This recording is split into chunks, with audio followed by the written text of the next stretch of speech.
ప్రియమైన దేవుని పిల్లలారా, ప్రభు అయిన యేసుక్రీస్తు నామంలో మీకు నా వందనములు. జీవితంలో ఎన్నోసార్లు మనం ప్రణాళికలు చేసి మార్గాలను ఎంచుకుంటాం. కానీ ఆ మార్గాలు ఎల్లప్పుడూ సులభంగా ఉండవు. కొన్నిసార్లు ఎదురు దెబ్బలు, సమస్యలు, నిరాశలు మన ప్రణాళికను ఆపేస్తాయి. ఆ సమయంలో మనం దేవుని మీద విశ్వాసం పెట్టాలా, లేదా మన బలంపై ఆధారపడాలా అనే పరీక్ష ఎదురవుతుంది. ఇలాంటి సందర్భంలో ఈ వాక్యం మనకు ఆత్మీయ బలాన్ని ఇస్తుంది. ఈరోజు దేవుని వాగ్దానము కీర్తనల గ్రంథము 37వ అధ్యాయం 5వ వచనము. కీర్తనల గ్రంథము 37వ అధ్యాయం 5వ వచనం వాక్యం ఇలా ఉంది: నీ మార్గమును యెహోవాకు అప్పగింపుము, నీవు ఆయనను నమ్ముకొనుము, ఆయన నీ కార్యమును నెరవేర్చును అని. ఈ వాక్యం మన జీవితంలోని ప్రతి అడుగుని దేవుని చేతిలో అప్పగించమని, మన విశ్వాసాన్ని ఆయనపై ఉంచమని పిలుస్తుంది. మన జీవితాన్ని పూర్తిగా దేవుని చేతిలో పెట్టమని చెప్తుంది. నీ మార్గమును యెహోవాకు అప్పగించుము అంటే మనం చేయదలిచిన ప్రతి పని, ప్రతి నిర్ణయం, మన భవిష్యత్తు, ఇవన్నీ ఆయన కృపకు అప్పగించడం అన్నమాట. ఆయనను నమ్ముకొనుము అంటే పరిస్థితులు కఠినంగా ఉన్నా, వాగ్దానాలు ఆలస్యం అవుతున్నా దేవుడు తన సమయానికి సరైన నిర్ణయం తీసుకుంటాడని విశ్వసించడం. అలాగే ఆయన నీ కార్యమును నెరవేర్చును అంటే మనం మన విధేయతను చూపితే దేవుడు మనకు శ్రేష్టమైన ఫలితం ఇచ్చేలా ప్రతి అడ్డంకిని తొలగిస్తాడు. మనిషి తన ప్రణాళికలు చేస్తాడు, కానీ చివరి మాట దేవుడిదే. ఆయన మార్గం మన మార్గాల కంటే ఎప్పుడు మెరుగైనది. ఏలియా ప్రవక్త జీవితం నిజంగా దేవునిపై సంపూర్ణమైన ఆధారపడే అద్భుతమైన సాక్ష్యం. ఆయన జీవితం ద్వారా దేవుడు తన ప్రజలకు ఎలా కాపాడుకున్నాడో, తన మహిమను ఎలా ప్రదర్శిస్తాడో, విశ్వాసంలో నిలబడిన వారిని ఎలా హెచ్చిస్తాడో మనం స్పష్టంగా చూడగలుగుతాం. ఇప్పుడు ఒక్కొక్క సంఘటనను వివరంగా పరిశీలిద్దాం. మొదటిగా రాజైన ఆహాబు కాలం. ఆ కాలంలో ఇజ్రాయెల్ ప్రజలు బాల్ అనే తప్పుడు దేవుని ఆరాధనలో మునిగిపోయారు. రాజైన ఆహాబు మరియు రాణి అయిన యెజబెలు ఈ విగ్రహారాధనకు ప్రోత్సహించి ప్రజలను దేవుని దారి నుండి దూరం చేశారు. దేవుని ఆజ్ఞ ప్రకారం ఏలియా ధైర్యంగా రాజైన ఆహాబు ముందుకెళ్లి, నా మాట ప్రకారం యెహోవా వాక్యం వచ్చే వరకు ఈ దేశం నా వాన కురవదు అని ప్రకటించాడు. ఇది చాలా ప్రమాదకరమైన ప్రకటన. ఎందుకంటే వర్షం ఆగిపోతే ఏలియా కూడా ప్రాబ్లమే. ఇంకొకటి, ఇలాంటి ప్రకటనలు రాజు ముందు చేస్తే అతన్ని చంపడానికి ఏమాత్రం ఆలోచించరు. కానీ ఏలియా తన ప్రాణానికి భయపడకుండా దేవుని ఆజ్ఞను విధేయతతో చెప్పాడు.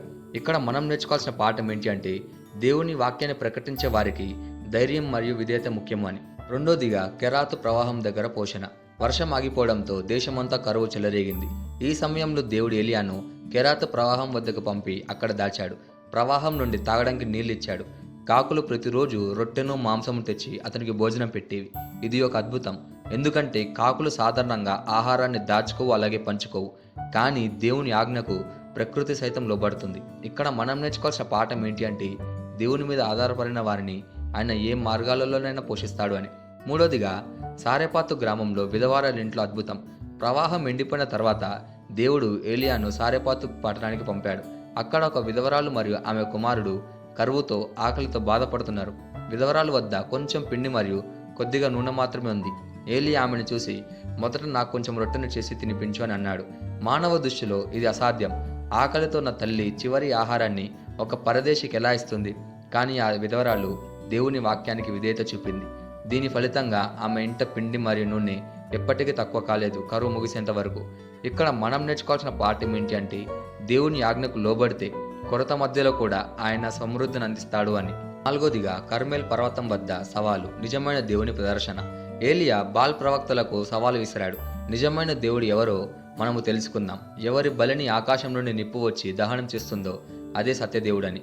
బాల్ ప్రవక్తలు ఉదయం నుంచి సాయంత్రం వరకు కేకలు వేస్తూ తమను గాయపరుచుకుంటూ ప్రార్థించారు, కానీ ఏమీ జరగలేదు. కానీ ఏలియా సాయంత్రం చిన్న ప్రార్థన చేసిన వెంటనే ఆకాశం నుండి నిప్పు వచ్చి బలిని పూర్తిగా దహనం చేసింది. ప్రజలు ఆశ్చర్యపడి అరిచారు, యెహోవాయే దేవుడు, సత్యదేవుడు అని. ఇక్కడ మనం నేర్చుకోవాల్సిన పాఠం ఏంటి అంటే, మన విశ్వాసంతో దేవుని మహిమను ప్రకటిస్తే ఆయన తన శక్తిని చూపించి తన సేవకుని గణపరుస్తాడు. ఏలియా జీవితం మొత్తాన్ని చూస్తే ఒక ముఖ్యమైన విషయం తెలుస్తుంది. పరిస్థితులు ఎంత కఠినమైనా, శత్రువులు ఎంత శక్తివంతులైనా, కరువు ఎంత దీర్ఘకాలమైనా, ఏలియా తన మార్గాల్ని ఎల్లప్పుడూ దేవుని చేతిలో పెట్టాడు. అందుకే దేవుడు ప్రతి సందర్భంలో తన మహిమను చూపి అతన్ని రక్షించి చివరికి గణపరిచాడు. ఈ వాగ్దానాన్ని మన జీవితానికి ఎలా తీసుకోవాలంటే, మొదటిగా దేవునిపై పూర్తిగా ఆధారపడాలి. నిర్ణయాలు తీసుకునే ముందు ప్రార్థనలో ఆయన మార్గదర్శకత్వాన్ని కోరాలి. రెండోదిగా, విశ్వాసాన్ని కోల్పోకూడదు. ఆలస్యం అంటే దేవుడు మర్చిపోవడానికి కాదు, ఆయన సమయం సరిగ్గా ఉంటుంది. మూడోదిగా, సొంత బలంపై కాకుండా దేవునిపై ఆధారపడాలి. మన ప్రణాళికల కంటే ఆయన ప్రణాళిక గొప్పది అని గుర్తుపెట్టుకోవాలి. ఈ వాగ్దానాన్ని మనం స్వతంత్రించలాగున మనం ప్రార్థన చేద్దాం. మమ్మల్ని మిక్కిలిగా ప్రేమించిన ప్రియ పరలోకపు తండ్రి, నీకే కృతజ్ఞతాస్తుతులు, వందనాలు చెల్లించుకుంటున్నాం ప్రభువా. ఈరోజు నీ వాగ్దానం ద్వారా మాతో మాట్లాడినందుకు నీకే ధన్యవాదాలు చెల్లించుకుంటున్నాం ప్రభా. నా జీవితంలో ప్రతి మార్గాన్ని నీకు అప్పగిస్తున్నాను ప్రభా.